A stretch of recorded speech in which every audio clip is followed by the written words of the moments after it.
Hello, welcome to this session of Talking Tech, Women and Girls in ICT.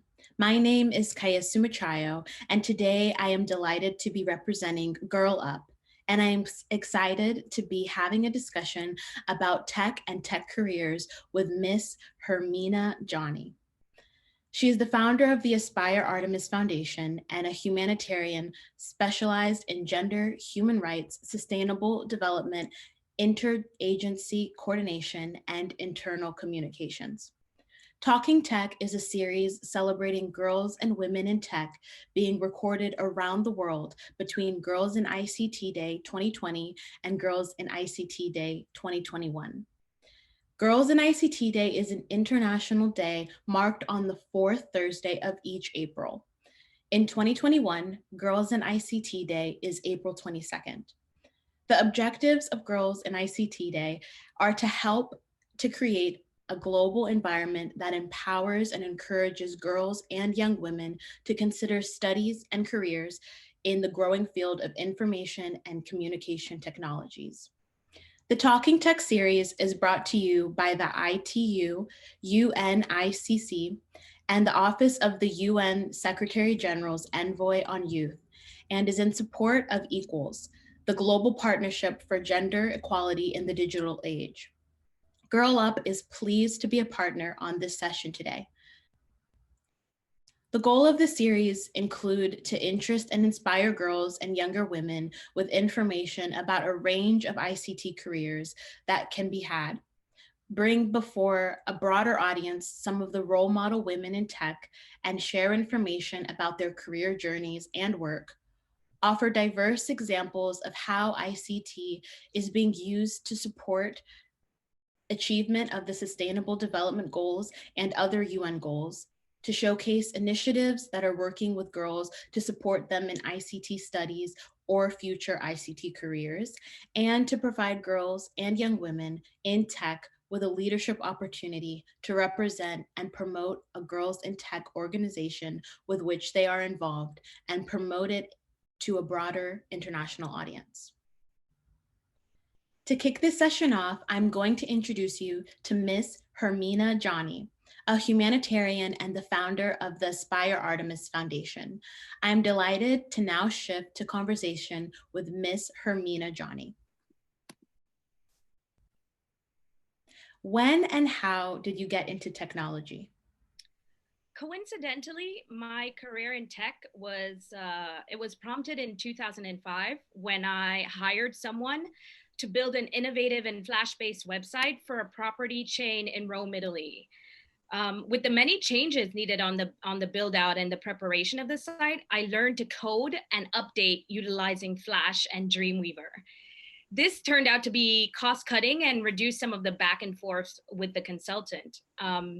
Later, while I was in Brussels, I undertook a short-term tech opportunity at the European Parliament with an Italian member of parliament, where I met and worked with some amazing people who valued my contributions.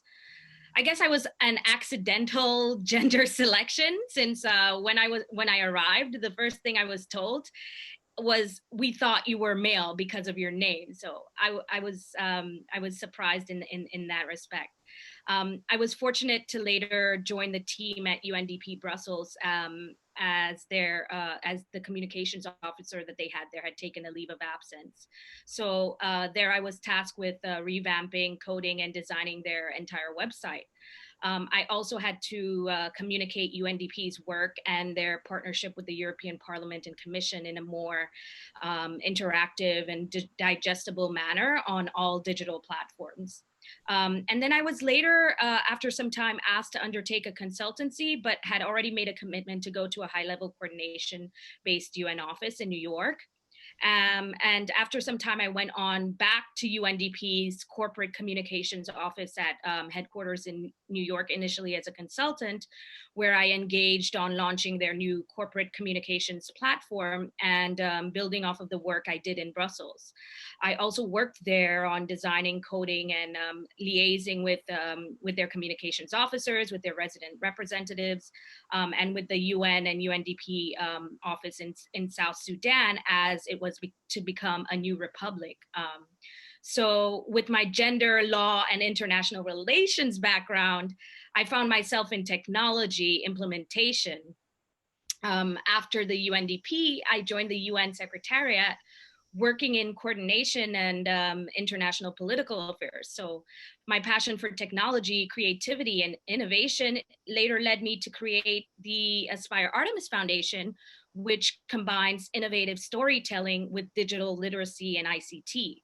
So I've always been passionate about gender and women's rights from undergraduate studies through to graduate and postgraduate studies.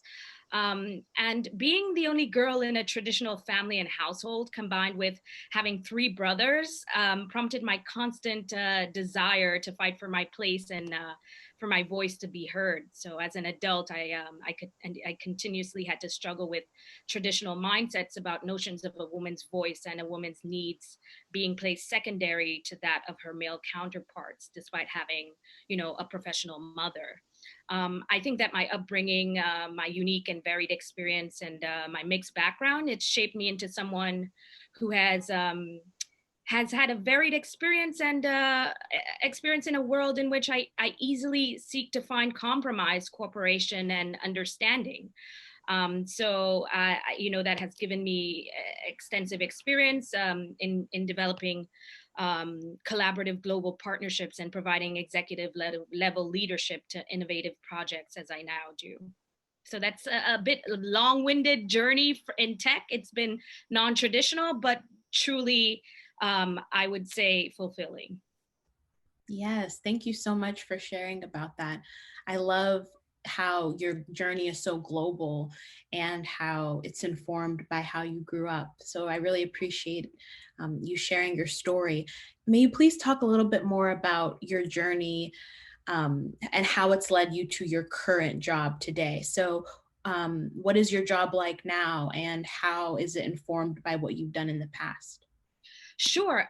So the Aspire Artemis Foundation is an organization that I founded after years of working in many different industries, and I've had a very non-traditional background and interdisciplinary, I would say, having studied international relations, law, and gender affairs. So I think I always had sort of that exposure in the STEM field in a non-traditional way. My first 3 years of undergrad, where you are now, I spent my summers and my falls at an intellectual property law firm, which is a top law firm here in the U.S. where I was studying, and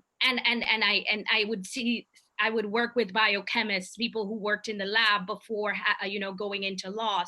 So it was in the intersection of, law and science and technology implementation, you would say, as well, because they dealt with copyrights and trademarks and patents and so many different areas that had to do with intellectual property. I would say my journey throughout my academic career, and then my career after I graduated, I was a teacher. I taught to pharmaceutical company CEOs, for example. So I had sort of like an interdisciplinary journey and background, and then going into politics, and as an international civil servant and as a diplomat, I also had that sort of exposure in a non-traditional way, I would say, into the STEM field. And as I said, because of my personal journey and my personal background of who I am, where I came from in a small island in the Caribbean, and having traveled all over the world, that exposed me to different sorts of situations that presented itself in things that I cared very deeply about. And so I found myself going to meetings and being, often we hear this is repetitive for many women, finding themselves as the only woman in the room in many places, or not seeing enough women in spaces that arenas that had the most impact. So for the Aspire Artemis Foundation, I thought I could be able to start something that brought my interdisciplinary background, my personal and unique experiences, and be able to merge that to do work that I was very passionate about in the development arena. We do work on the cross section of science, technology, and bridging in arts and creativity into STEM, so not your typical STEM fields. But also we work on other things like mental health and development and women's rights, for example, as well. So I could be able to shape the things that I was involved with. And because at the UN, I did have experience as well as a professional in a coordination office, a high level committee for programs at the United Nations.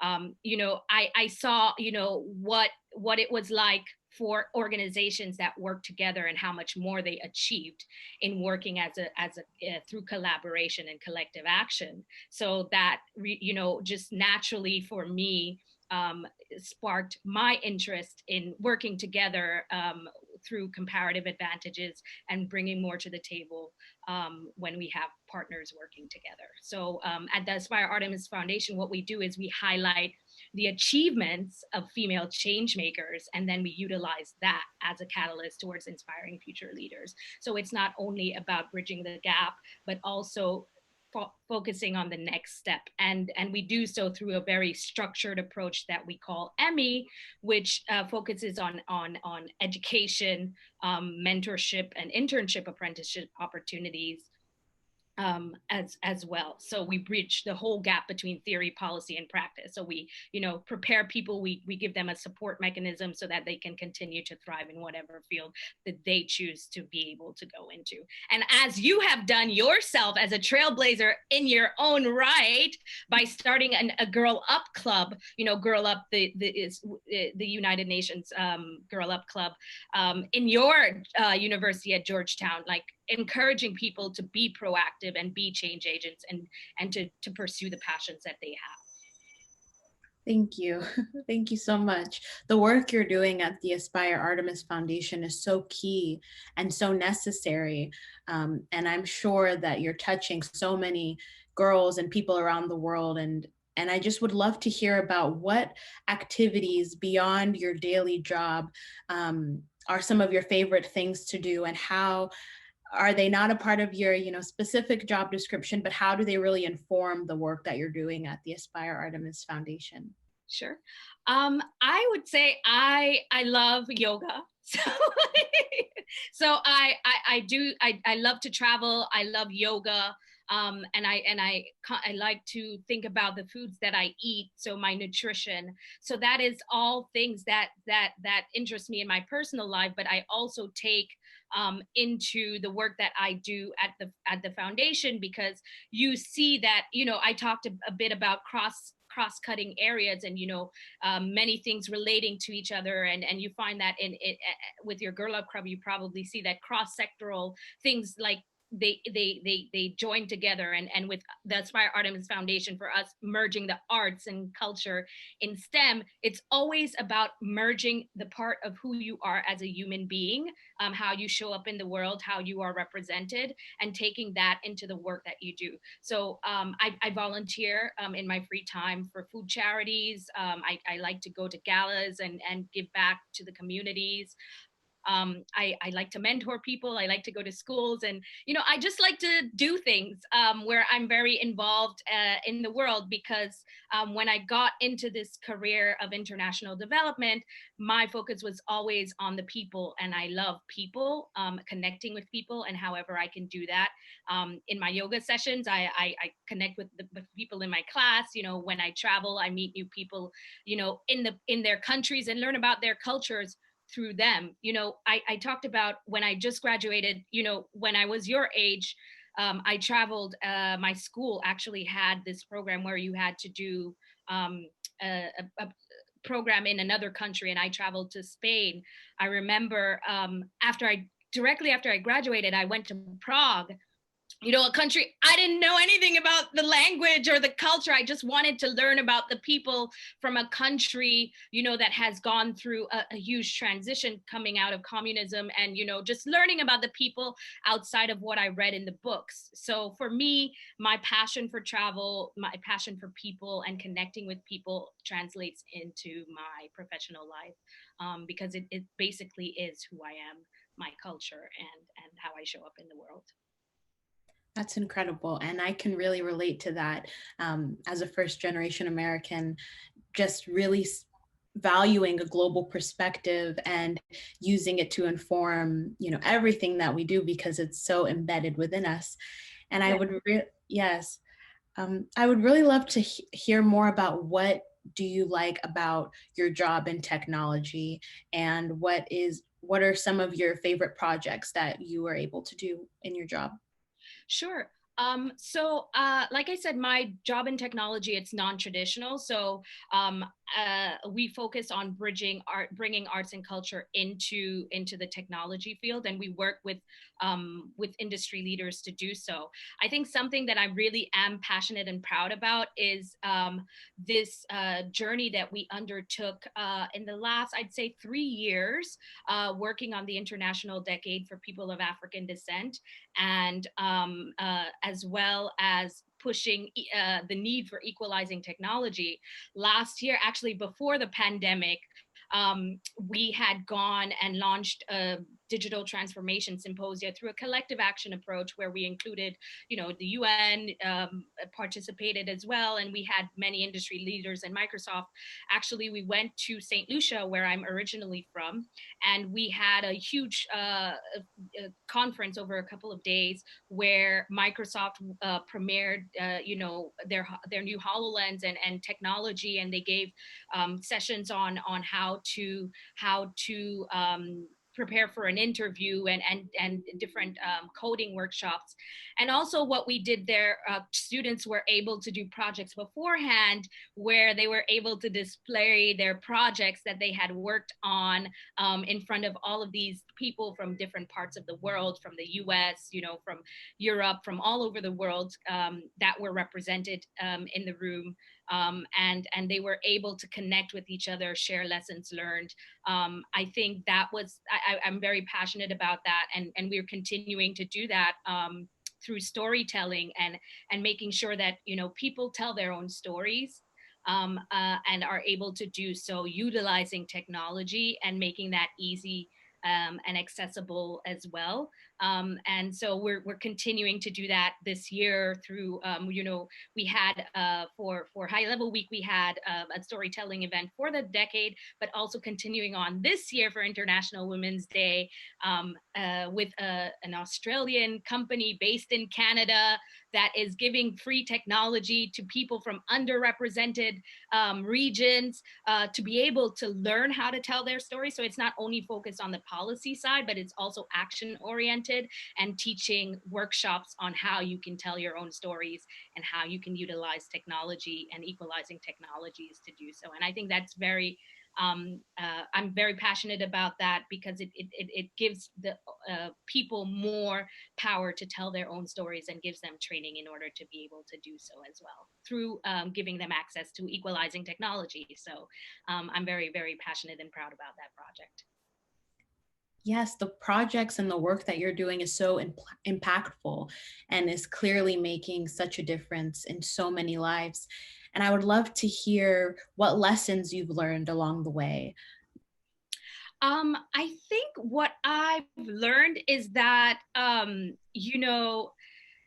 you don't have to be afraid to try new things. And this is something that I would say people always ask me, like, what advice would you give to like the younger you or to the younger generation having gone through your journey? What would you I think it's just like, don't be afraid to try new things, and don't think that you need to be perfect or have training to pursue something interesting or something that you're passionate about. I clearly didn't have a background education or technical training in technology implementation, yet I was able to undertake a job in that field because I learned out of practicality on my own. And, I now run an organization that encourages creativity and out of the box thinking, new ways of thinking and addressing world issues through using equalizing technology. So, my idea was to always inject the arts into every aspect of STEM because I have a passion for the arts. But I think, it's not easy, but with continued dedication and perseverance, it has led me to this conversation with you today, and being interviewed by a young and passionate lady who is, interested in the field of technology and innovation and STEM. So I'd say, you can do anything you set your mind to, as long as you are willing to work hard and put in the work that it requires. You may stumble, but you must get up and you have to keep going. You just have to stay focused on the goal and keep moving forward. I think that's really what it's about. Just keep going.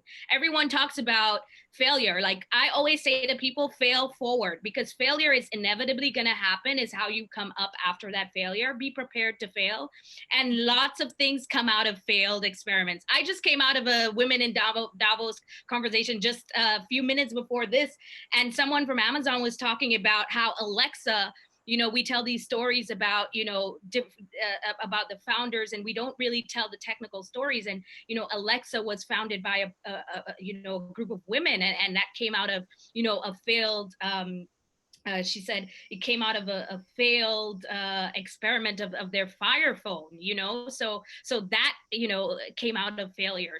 So many things comes out of failure. Any invention, anything you create comes out of failure. So just don't be afraid to fail forward, and you'll be fine. We all fail.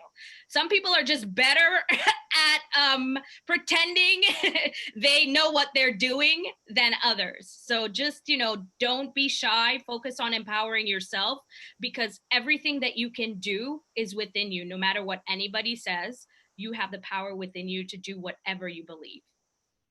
Thank you so much for those words of encouragement and for sharing your wisdom. It's really comforting, to hear that failure, it's not final, but it actually can propel you to new heights. So I would love to hear a little bit more about the challenges that you encountered along the way, and how you use that challenge or that failure to inform what you do now and to overcome. Sure. I'll tell you that, women, I would say, when you decide to be an entrepreneur, people tell you the journey is hard, but it's even harder for women. There are, even though there are many women creating companies, the support that they get is not equal to that of a man. So you have, I have to say that when I created this company, because I'm such a proactive person, I thought, everything would be just easy from the start, and it has not been easy, but I kept at it. And with any business, you learn lessons and you grow from that. Some projects that I wanted to implement, maybe I was passionate about them and they had to do with women, and I thought more people would support it. But we also have to remember that those things that we want to do, they don't operate in a vacuum. They operate within political systems and decision-making processes that take a while and actually affect the projects as well. So also keep that in mind, whatever you're doing. Just be persistent, keep at it, and you will get to wherever you desire to go. I think the typical storyline is that a success story is not written in the period of overnight. Overnight equals something like 20 years or 10 years or something like that, even when you think about film production or anything that is successful. So you do have, just be passionate about whatever it is that you're doing, and that's very important.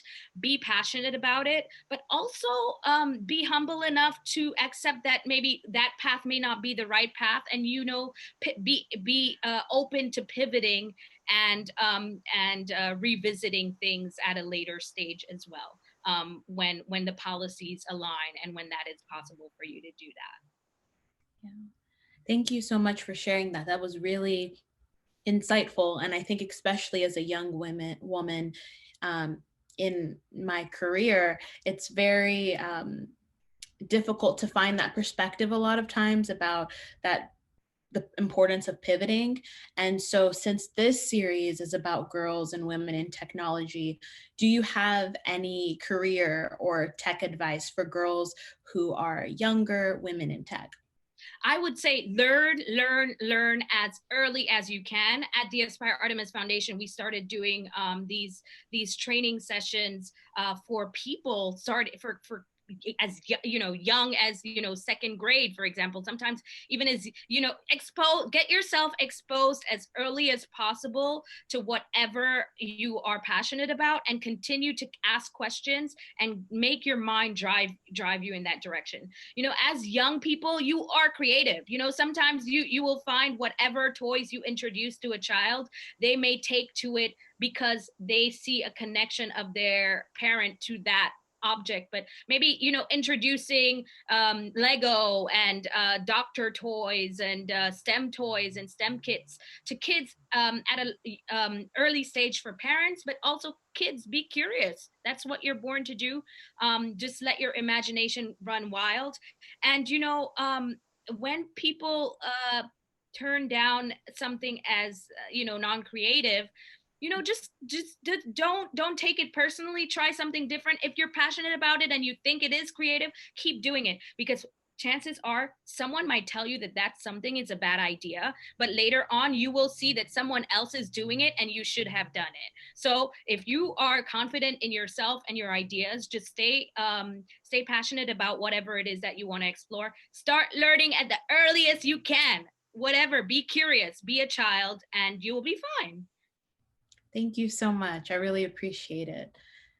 So, how about you? Tell me about when you got into technology, and how, as young as high school, you were able to start, your own club, and then following into your career and your work life in your academia in George Washington University, your journey in academia.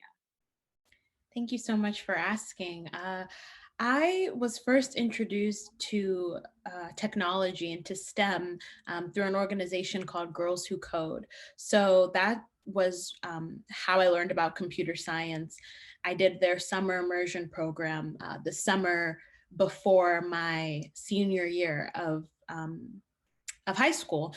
And that really taught me about the foundations of computer science and STEM, and gave me that access that I would have never had, because my school that I attended at the time didn't have any STEM courses like computer science. So that's my senior year, I decided to start a Girl Up Club in order to encourage the girls in my school to really think about the importance of our voices and using our voices to bring about change.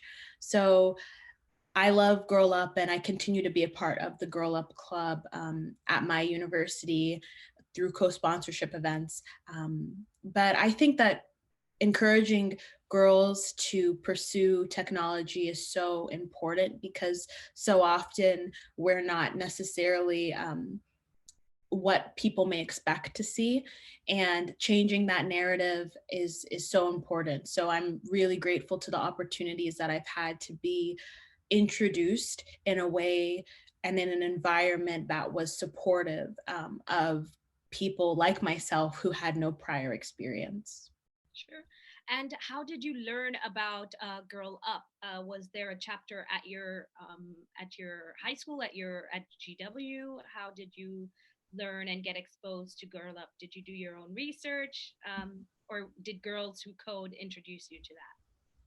So I was introduced to Girl Up actually through my younger sister. She went to the summit in Washington, D.C., and she came home glowing about the experience. And it was actually the same summer that I was doing the Girls Who Code summer immersion program. So I personally didn't attend that summit, but hearing her experience and each day her coming home and sharing about how impactful it was really inspired me to learn more about Girl Up. And so that's when I did the research and the work. And along with my sister, we started that club in my high school. And we were able to grow it. And after graduation, once I was at school, actually, George Washington is only a few blocks away from one of Girl Up's buildings. And so we've been able to connect in that way. We did my sister and I, along with a friend of ours, did a Day of the Girl event. Sorry, I'll start again from like that sentence. Um, my sister and I, along with a friend, did an event there for the Day of the Girl, and we actually won third place with our idea to encourage people to. Sorry, I'm trying to formulate the sentence, but it's not happening. So let me just pause a little bit and start again. My apologies.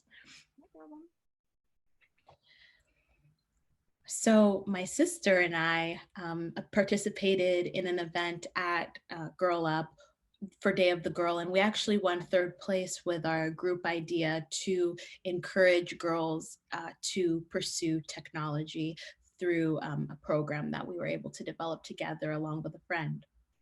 Amazing. So I'm sure you know that for women of color and girls of color, there's a huge underrepresentation in the technology field.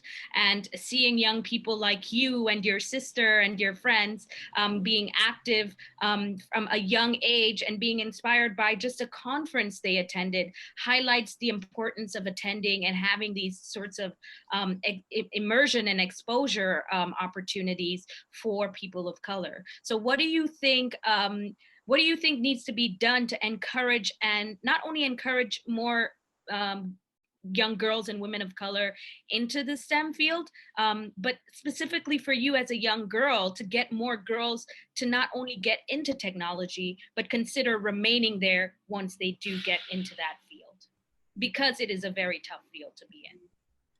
Yes, I completely agree. And I really appreciate you asking that question, because as a first generation American, I'm a daughter of a refugee and an immigrant from Uganda and Kenya, respectively. You know, this is constantly on my mind because it's not political, it's literally who I am. So it is very important to make sure that women of color feel included. And I think that something that's really key is to promote a sense of belonging.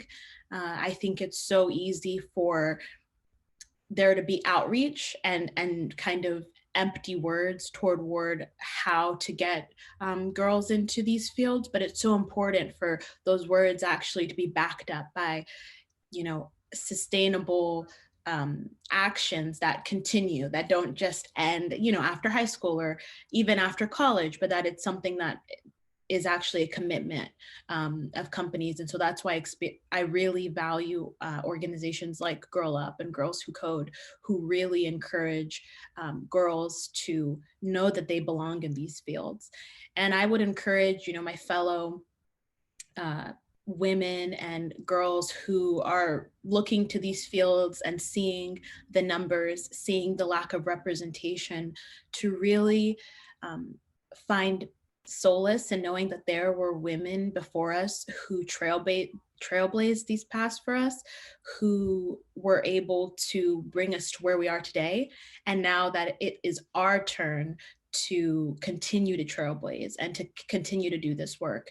And at my university, I'm one of two Black girls in my major in my year.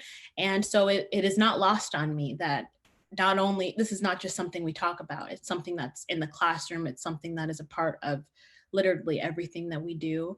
But to recognize that, you know, we're the change that we wish to see, and to continue to push forward, and also to extend ourselves grace, to recognize that it's a big undertaking, but that we can do it when we are united. And as young as you know, as you did in high school, I think that's an incredibly important message, to take that risk and get exposed to new ideas. And it doesn't matter if you have a traditional background, you can just do anything you want once you put your mind to it. And for, you know, at the Aspire Artemis Foundation, we it's important for us to focus on telling those stories and taking in mind, yes, we do stand on the shoulders of giants, and you know, that's why we highlight those stories in our STEM journeys. And I invite you to have a look on our website of that as well. And I think Girl Up does an amazing job to engage different clubs across the world, in fact, to get more people involved in STEM, because the more organizations like Girls Who Code, like Black Girls Code, like whatever exists, need to continue to work together as a collective to bridge that gap in getting more young women like yourself who you know, just take it upon themselves to continue to not only create clubs but create environments where they feel like they belong as well. And I think that's what you highlight, that's incredibly important, that goes as far you know, from the girl to the woman in a tech company. Those organizations need to work not only on diversity, equity and inclusion, but also on belonging, so that the people, once they do get there through the pipelines, feel like not only that they belong, but they also have an environment where they can thrive and they can feel like they can grow and have those work in tandem as well. So I mean, I'm very proud of the younger generation if it looks like you, and I'm very optimistic, you know, when it looks like Amanda Gorman, and you know, whoever can be able to tell those stories authentically about their lived experiences. I think that's what connects us in the end, no matter where you come from in the world, wherever you're sitting.